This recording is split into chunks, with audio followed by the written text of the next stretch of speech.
Hello, welcome to our study of the Acts of the Apostles. We are on chapter 22 today. The reading, chapter 22, verse 1. Brothers and fathers, listen to the defense that I now make before you. First of all, we need to remember the context. Paul had just been detained by the Romans for his own protection from the Jewish people who had grown very upset with Paul, to say the least. And he's addressed the people, brothers and fathers. Well, that probably was accurate. There probably weren't any women present. Women were not allowed to testify. Their testimony was considered not of value or unreliable. Just goes to show that culture, how women were subordinated, how they were treated, how they were viewed. And this context helps us to understand better other passages in the New Testament that also would subordinate women. It's simply the culture of the time. I'm not saying it's right, it's obviously wrong, but we need to know this, to know the context. Okay, verse 2. When they heard him addressing them in Hebrew, the language of the Jewish people, they became even more quiet. Then he said, and now most of chapter 22 is going to be a kind of a rehash of what we've already covered, so we'll go fairly quickly through 22. I am a Jew, born in Tarsus in Cilicia, but brought up in this city at the feet of Gamaliel. You might recall Gamaliel was probably the most famous rabbi there was of the time. He was a famous teacher. People clamored to be one of his students.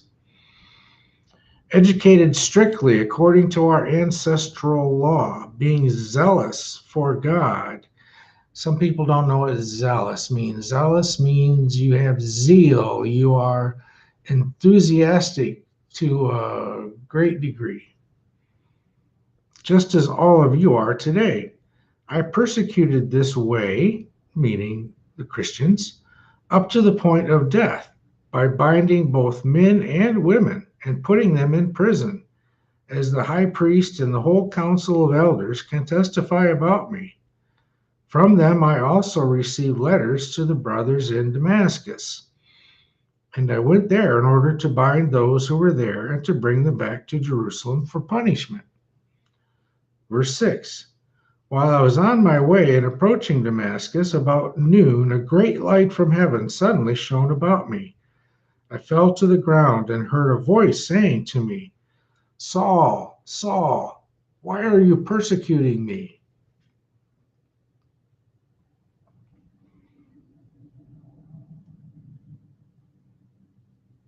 Verse 8, I answered, Who are you, Lord?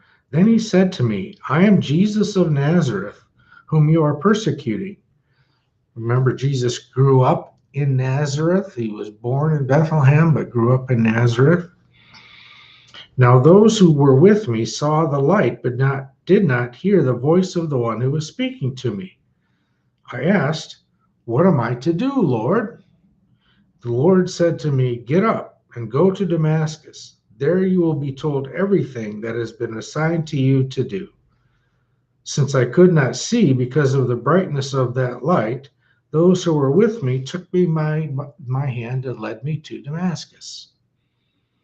A certain Ananias, who was a devout man according to the law and well spoken of by all the Jews living there, came to me, and standing beside me, he said, Brother Saul, regain your sight. In that very hour I regained my sight and saw him. Then he said, The God of our ancestors has chosen you to know his will, to see the righteous one, and to hear his own voice. For you will be his witness to all the world of what you have seen and heard.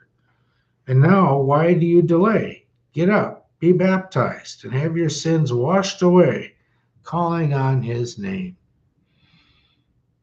See, it's another case of in the Bible where they didn't mess around baptizing people. It was they came to faith and boom, you're baptized. Verse 17. After I had returned to Jerusalem, and while I was praying in the temple, I fell into a trance and saw Jesus saying to me, "Hurry and get out of Jerusalem quickly, because they will not accept your testimony about me." And I said, "Lord, they themselves know that in every synagogue I imprisoned and beat those who believed in you. And while the blood of your witness Stephen was shed, I myself was standing by, approving and keeping the coats of those who killed him."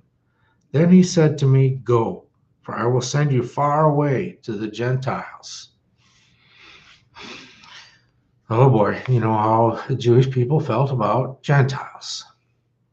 Up to this point, verse 22, they listened to him. But then they shouted, "Away with such a fellow from the earth, for he should not be allowed to live."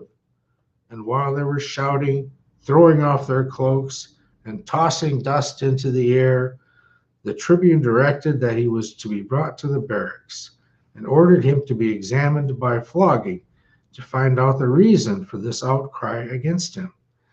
Might sound strange to examine someone by flogging, but it's really not. It's the same principle as waterboarding. You want to get information out of someone, or at least get them to say something, torture them.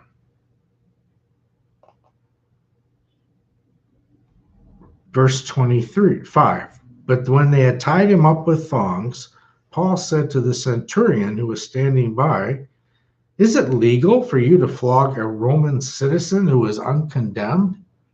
When the centurion heard that, he went to the tribune and said to him, "What are you about to do? This man is a Roman citizen." The tribune came and asked Paul, "Tell me, are you a Roman citizen?" And he said, "Yes." The tribune answered, "It cost me a large sum of money to get my citizenship." Paul said, "But I was born a citizen." Immediately, those who were about to examine him drew back from him.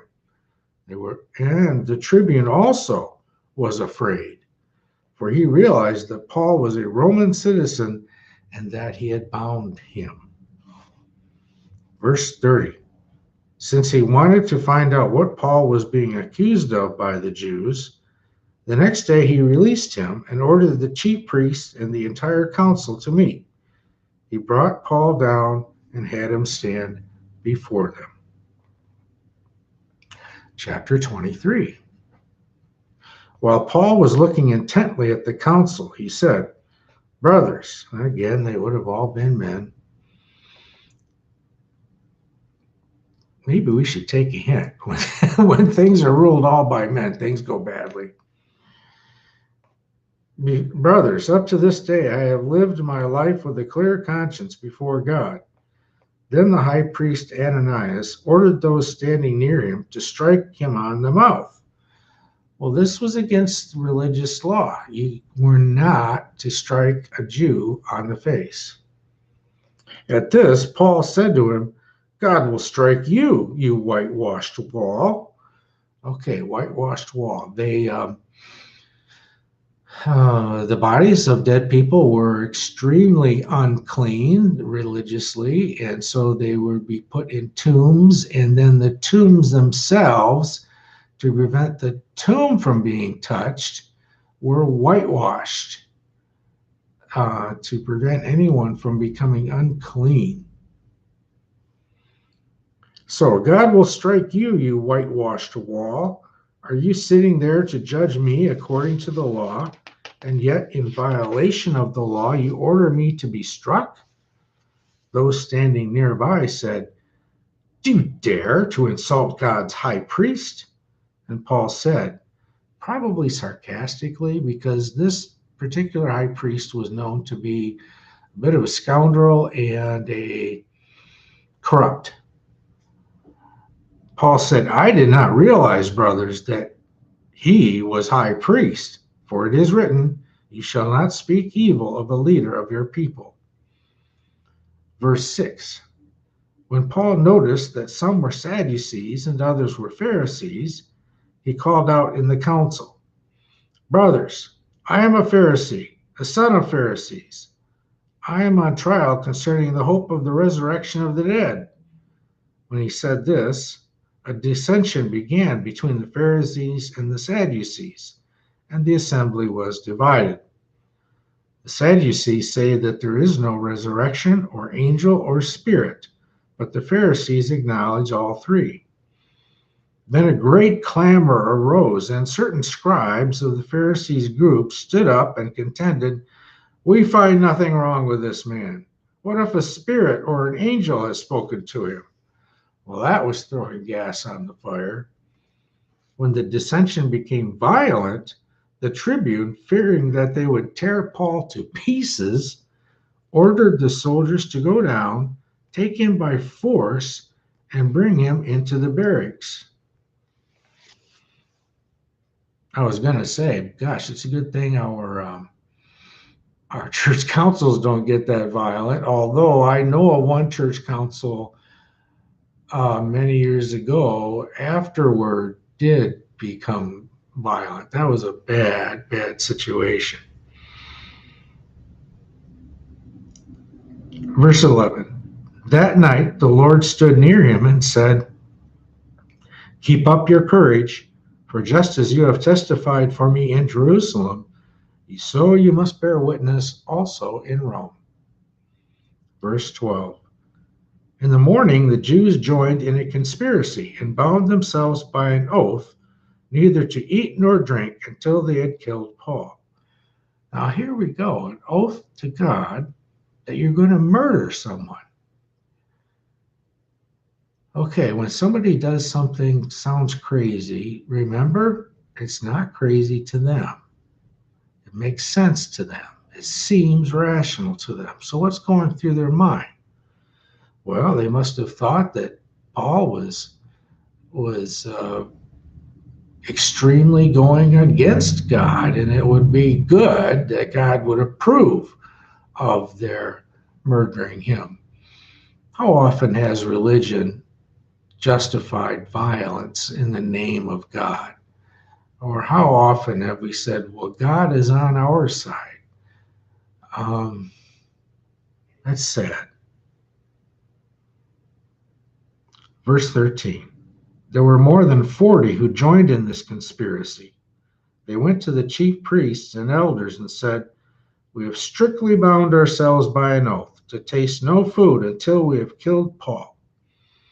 Now then, you and the council must notify the tribune to bring him down to you, on the pretext that you want to make a more thorough examination of his case, and we are ready to do away with him before he arrives.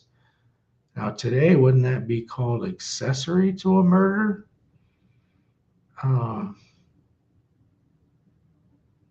Just bad, just a bad situation. Now the son of Paul's sister heard about the ambush, his nephew. So he went and gained entrance to the barracks and told Paul. Paul called one of the centurions and said, Take this young man to the tribune, for he has something to report to him. So he took him, brought him to the tribune, and said, The prisoner Paul called me and asked me to bring this young man to you. He has something to tell you. The tribune took him by the hand, drew him aside privately, and asked, What is it that you have to report to me? He answered, The Jews have agreed to ask you to bring Paul down to the council tomorrow, as though they were going to inquire more thoroughly into his case. But do not be persuaded by them, for more than 40 of their men are lying in ambush for him. They have bound themselves by an oath, neither to eat nor drink until they kill him. They are ready now and are waiting for your consent. So the tribune dismissed the young man, ordering him, Tell no one that you have informed me of this. Verse 23. Then he summoned 2 of the centurions and said, Get ready to leave by 9 o'clock tonight for Caesarea with 200 soldiers, 70 horsemen, and 200 spearmen. also provide mounts for Paul to ride and take him safely to Felix the governor.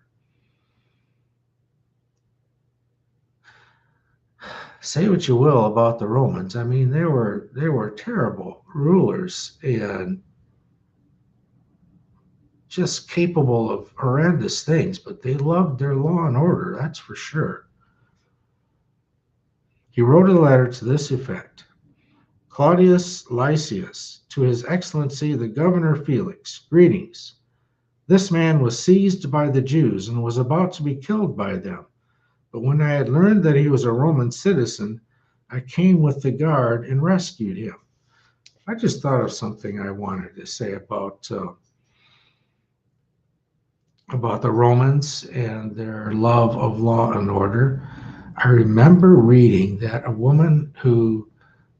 German woman who was in Germany during World War II, and after the war, she said, well, at least under Hitler, the trains were on time.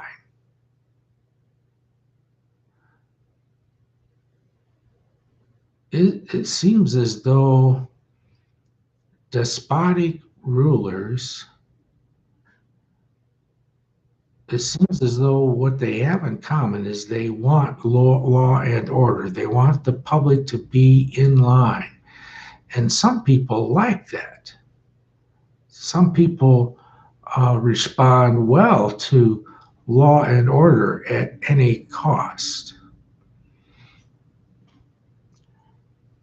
Since I wanted to know the charge for which they had accused him, I had him brought to their council.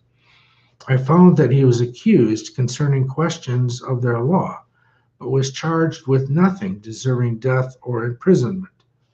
When I was informed that there would be a plot against the man, I sent him to you at once, ordering his accusers also to state before you what they have against him. So the soldiers, according to their instructions, took Paul and brought him during the night to Antipatris. The next day they let the horsemen go on with him, while they returned to the barracks. When they came to Caesarea and delivered the letter to the governor, they presented Paul also before him. On reading the letter, he asked what province he belonged to. And when he learned that he was from Cilicia, he said, I will give you a hearing when your accusers arrive. Then he ordered that he be kept under guard in Herod's headquarters. The end of chapter 23. We've got time to cover another chapter, I think. Verse 1. 5 days later, the high priest Ananias came down with some elders and an attorney, a certain Tertullus, and they reported their case against Paul to the governor.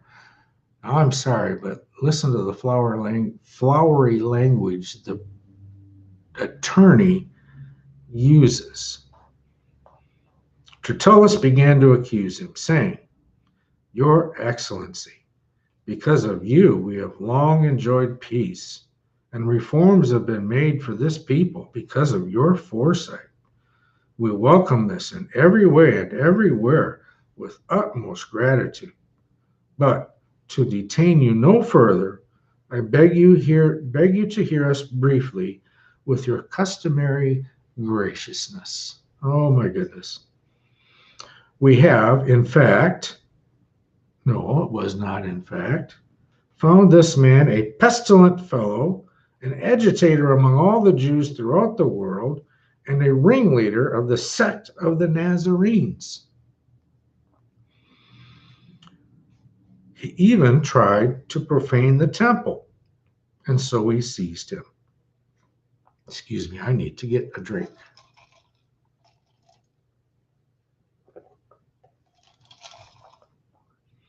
Nazarenes was another name for Christians back then. He even tried to profane the temple. And, well, that's the original lie. They told that Paul brought a Greek person into the temple, which was punishable by death. Verse 8, by examining him yourself, you will be able to learn from him concerning everything of which we accuse him. The Jews also joined in the charge by asserting that this was all true. Verse 10, When the governor motioned for him to speak, Paul replied, I cheerfully make my defense, knowing that for many years you have been a judge over this nation. As you can find out, it is not more than 12 days since I went up to worship in Jerusalem. They did not find me disputing with anyone in the temple or stirring up a crowd, either in the synagogues or throughout the city. Neither can they prove to you the charge that they now bring against me. But this I admit to you, that according to the way, which they call a sect, another word for Christians, I worship the God of our ancestors. So let's go back to that word, the sect. So they thought of Christians as Jews who were going against Jewish law instead of an entirely new religion. And we'll read later, there's probably good reason for their confusion about this. Believing everything laid down according to the law or written in the prophets. I have a hope in God, a hope that they themselves also accept, that there will be a resurrection of both the righteous and the unrighteous. Therefore, I do my best always to have a clear conscience toward God and all people. Now, after some years, I came to bring alms offerings to my nation and to offer sacrifices. Now, this is the part that makes me pause. So Paul admits here he was still a practicing Jew, and yet he was arguing that people didn't have to be circumcised or become Jews to be Christians. The only thing I can figure is Judaism for Paul was so a part of who he was, his identity, that he still took, I can't think of the word, he still valued the Jewish ways very much, the old ways. It was hard for him to give that up. It's hard for us to give things up sometimes too when it's time to do something new. While I was doing this, they found me in the temple, completing the rite of purification, without any crowd or disturbance. But there were some Jews from Asia. They ought to be here before you to make an accusation if they have anything against me. Or let these men here tell what crime they had found when I stood before the council, unless it was this one sentence that I called out while standing before them, it is about the resurrection of the dead that I am on trial before you today. But Felix, who was rather well informed about the way, adjourned the hearing with the comment, when Lysias the tribune comes down, I will decide your case. Then he ordered the centurion to keep him in custody, but to let him have some liberty and not prevent any of his friends from taking care of his needs. Innocent until proven guilty. Verse 24. Some days later, when Felix came with his wife Drusilla, who was Jewish, he sent for Paul and heard him speak concerning faith in Christ Jesus. And as he discussed justice, self-control, and the coming judgment, Felix became frightened. So why would a person be frightened when hearing about justice, self-control, and the coming judgment, unless they were feeling pretty guilty? So Felix became frightened and said, go away for the present. When I have an opportunity, I will send for you. At the same time, he hoped that money would be given him by Paul, and for that reason he used to send for him very often and converse with him. After 2 years had passed, Felix was succeeded by Porcius Festus, and since he wanted to grant the Jews a favor, Felix left Paul in prison. End of verse 20, chapter 24. Imagine that. Paul sitting in prison now for 2 years plus, an innocent man suffering on behalf of the faith of Christ Jesus. Do we ever suffer on account of our faith, on account of Jesus? What would that look like if we did, if we were to do that? And what would be the outcome? Something to think about. Well, God bless you. Have a great week, and we'll see you next week and pick up on chapter 25.